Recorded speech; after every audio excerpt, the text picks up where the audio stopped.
is about how to get my point across without arguing or sounding terrible. So do you have any recommendations on how to communicate?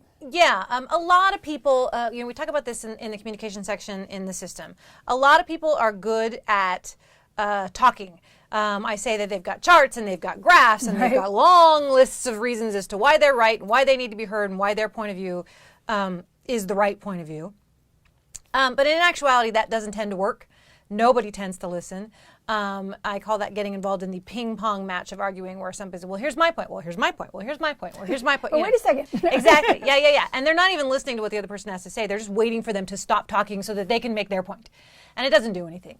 I would argue that the best way, honestly, to get somebody to understand you is to listen to them first, hear what they have to say, hear what their point of view is, validate their point of view. And by that, I don't mean say, oh, you're completely right and I'm completely wrong, but understand that that's their point of view, that's their reality.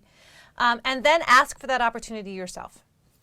Ask for that opportunity to be heard, to listen. Hopefully they've bought the system at this point and they can go over the communication exercise and really get to a place where they're non-blaming, they're using their I statements, not Can you, you tell people about the I statements? Sure. I statements basically involve, rather than saying you're being mean to me, you can say I feel hurt, or I feel misunderstood, or I'm feeling overwhelmed, rather than you don't do anything around the house, feeling I really could use some help. I statements is all about how I'm feeling and what's going on for me. Nice. And it's hard for the person to deflect, and it's hard for the person, though they might get their feelings hurt by it, to argue, because they can't argue how you feel.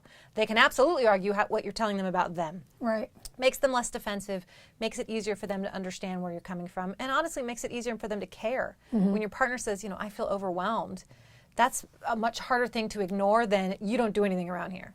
That's a lot easier to get mad at and ignore. So using those I statements, and again, we get into that in real detail, and it's actually one of the exercises that we provide in the system. But either way, I would say that start listening, start asking questions, start learning the skill, and hopefully your partner can get on board with you, and then maybe hear what you have to say with your I statements. And is there a way that they can maybe think about the conversation? I know that sometimes you talk about mindset and recommendations. Do you have anything on that to help them sort of frame the conversation in their head before they... Sure. All conversations in a marriage, every single interaction in a marriage either brings you closer together or further apart from your partner, right? So all conversations you need to come with them and think, okay, how is this going to bring me closer to them?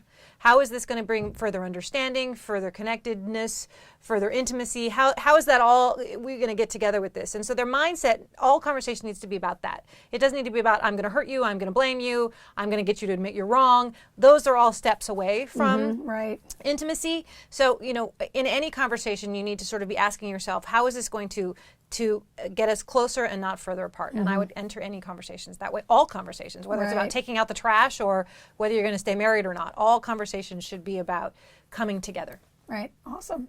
Thank you so much for your help today. Sure. If you'd like your question answered, please enter it in the comment box below, and be sure to sign up on our website to get more free marriage counseling advice from Dr. Dana. Thanks for watching.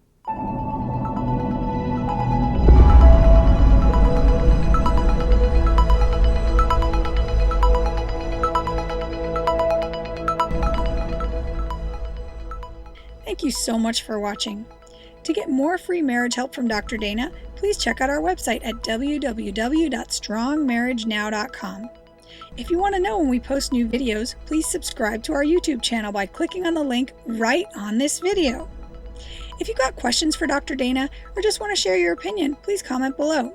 Dr. Dana's got lots more marriage transforming videos for you. Here are the links to a few that you may want to see. Again, you can click right on the link you see in the video. And finally, if you know of anyone else that needs help with their marriage, if there's anyone you care about that could benefit from some powerful relationship advice, please help them by clicking on the share button below this video, or tell them about our website, www.strongmarriagenow.com. Here are links to even more marriage-saving videos for you. Click on any of these images on the video to check them out. Thanks again for watching.